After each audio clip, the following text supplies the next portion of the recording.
환자 여러분, 식은땀에 대해서 이야기 좀 할까요?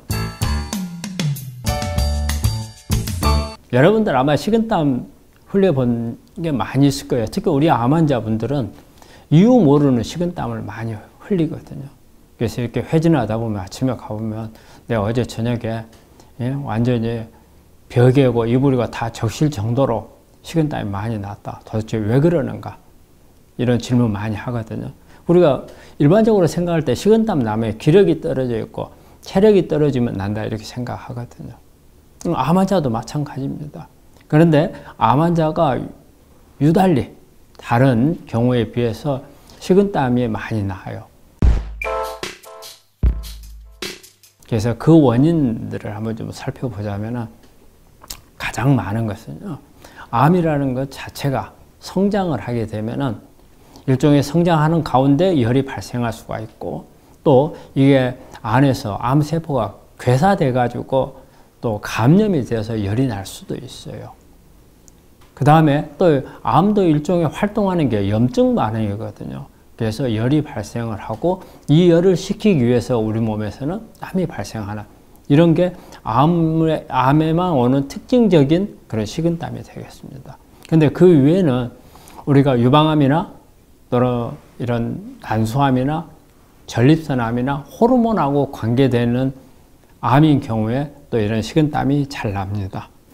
그 다음에 또 올 수가 있는 것은 항암을 하거나, 그 다음에 항호르몬제를 사용하거나, 또 우리가 암 환자들은 통증이 심해서 몰핀 같은 거 많이 쓰잖아요. 그러면 이때도 원인 모르는 그런 식은땀이 많이 납니다. 그 외에 또 암의 영향으로 인해서 발생할 수 있는 그런 식은땀의 원인들을 보자면 우리 암 환자들이 종종 저혈당을 잘 경험하거든요. 저혈당을 경험하게 되면 식은땀이 많이 나요. 그 다음에 항우울제라든지, 그 다음에 호르몬 요법을 하는 경우라든지, 그 다음에 해열제 같은 걸 많이 사용을 하게 되면 또 식은땀이 나고요. 그 다음에 암이 있으면서 갑상선 기능 항진이 있는 분들은 또 식은땀이 많이 납니다. 그 다음에 또 날 수 있는 부분들이 역류성 식도염이 생각보다 역류성 식도염 가지고 있는 사람들이 생각보다 식은땀이 많이 난다고 그래요.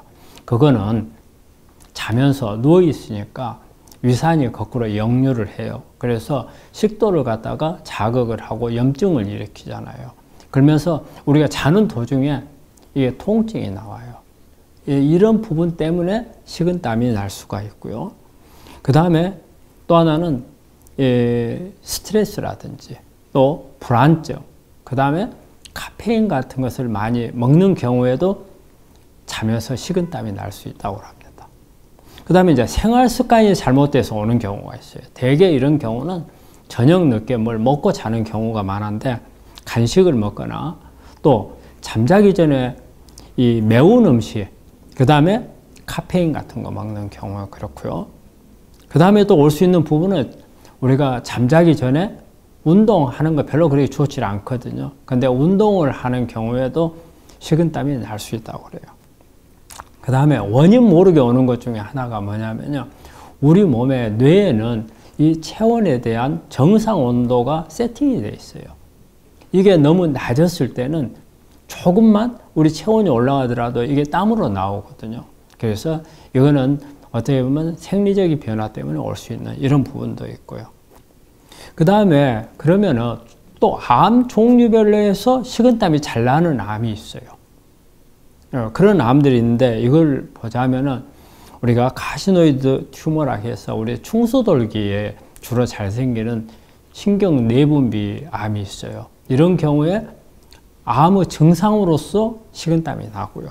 그 다음에 이제 백혈병이나 림프종, 허즈킨스, 비허즈킨스 다 포함해서요. 그 다음에 고람, 뼈에 생기는 암, 그 다음에 간암, 그 다음에 부신에 발생하는 암들이 식은땀이 잘 나고, 이런 암에서는 식은땀은 암의 증상 중에 하나입니다. 그렇기 때문에 식은땀이 많이 난 분들은 또 이런 암에 대해서 의심할 수도 있어요. 또 검사가 필요할 수도 있습니다. 그러면 우리가 식은땀이 많이 났을 때 이게 뭐 때문에 식은땀이 나는가 파악을 한번 해봐야 하잖아요. 그러면 그런 이것을 관찰할 수 있는 것, 어떤 부분들을 관찰을 해야 되냐면요. 우리가 매일 식은땀이 나면은 이 식은땀 나는 패턴에 대해서 일기를 좀 써볼 필요가 있어요. 써놓지를 않으면 금방 잊어버리거든요. 그래서 그날 전날 자면서 어떠한 이 식은땀 패턴이 있었는가, 이걸 기록을 해두면 나중에 이걸 참고로 해서 원인을 찾을 수가 있고요. 그 다음에 이 잠자는 데 있어서 이게 규칙적으로 식은땀이 나는지, 아니면은 뭐 패턴이 불규칙하지만 뭐 이틀에 한 번씩 난다든지 3일에 한 번씩 난다든지, 이런 부분도 조금 체크해 둘 필요가 있고요. 그 다음에 항상 체온을 재둬야 됩니다. 왜냐하면 정말 열이 나가지고 땀이 나는 건지, 열도 나지도 않는데 체온도 올라가지도 않는데 식은땀이 나는 건지, 이런 패턴도 볼 필요가 있고, 그 다음에 잠자기 전에 뭘 먹었는가를 꼭 체크해 두는 게 중요합니다. 아까도 이야기했지만은 우리가 잠자기 전에 먹은 음식이라든지 이런 거기에서 잘못돼 가지고 오는 경우가 많기 때문에 이것도 체크해 둘 필요가 있습니다. 그래서 이게 이제 식은땀을 관찰하는 사항이 되겠고요. 그러면 이제 치료는 어떻게 해야 되느냐? 이게 원인을 찾을 수 있다면 그 원인을 개선해야 되겠죠. 습관이 잘못됐다든지, 아니면은 어떤 약을 먹었다든지, 아니면 암이 진행되고 있다면 암에 대한 치료가 원인 치료가 되겠죠. 그리고 특히 이제 유방암이나 또 우리 항암 치료하면 스테로이드 같은 거 쓰는 경우가 있거든요. 그래서 특히 이제 유방암에 사용하는 뭐 타목시비 항호르몬제죠. 이런 부분을 사용하는 데 있어서 식은땀이 많이 난다면 약을 조절한다든지, 아니면 약을 끊을 수 있다면 끊어본다든지, 이런 것도 하나 방법이 되겠고요. 그 다음에 이제 너무 심해서 약물을 사용하는 경우가 있는데, 이런 경우에는 혈압약을 가끔 쓰는 경우가 있고, 이거는 혈압이 높은 사람들한테는 혈압약을 쓰게 되면 식은땀이 좀 줄어들 수 있습니다.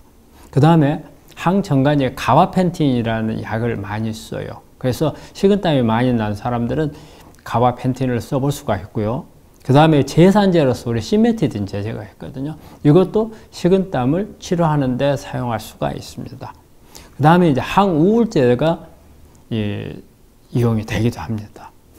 그 다음에 이제 우리가 평소 때 식은땀이 많이 나는 경우에는 땀으로 많이 나가기 때문에 수분 섭취를 잘 해줘야죠. 그래서 특히 수분 섭취할 때는 미네랄이 많이 들어있는 생수라든지 미네랄 워터, 그리고 미네랄이 많이 들어있는 과일 같은 것을 많이 섭취하는 게 도움이 되겠고요. 그 다음에 식은땀이 날 때는 빨리빨리 자다가 깨서 그 상태에서 자지 말고 침대 시트도 갈아주고 옷도 새로 갈아입고 하는 이런 부분들이 그로 인해서 2차적으로 올 수 있는 어떤 증상들을 막아줄 수 있는 방법이 되겠고요. 그 다음에 식은땀이 많이 나는 분들은 가능한 옷을 헐렁한 옷, 꽉 끼는 옷보다는 헐렁한 옷을 입는 게 바람직합니다. 그래서 식은땀이 원인이 있는 경우도 있고 원인이 없이 나는 경우도 있어서 많은 분들이 식은땀 나는 것에 대해서 불안해하고 하는데, 이런 원인들을 찾아서 교정을 하면은 해결을 할 수가 있습니다. 그래서 식은땀 많이 나시는 분들, 그냥 이게 내가 암이 있어서 그렇다, 아니면 기력이 없어서 떨어졌다 하고 그렇게 치부하지 마시고 원인을 찾아서 치료를 하시기를 바랍니다.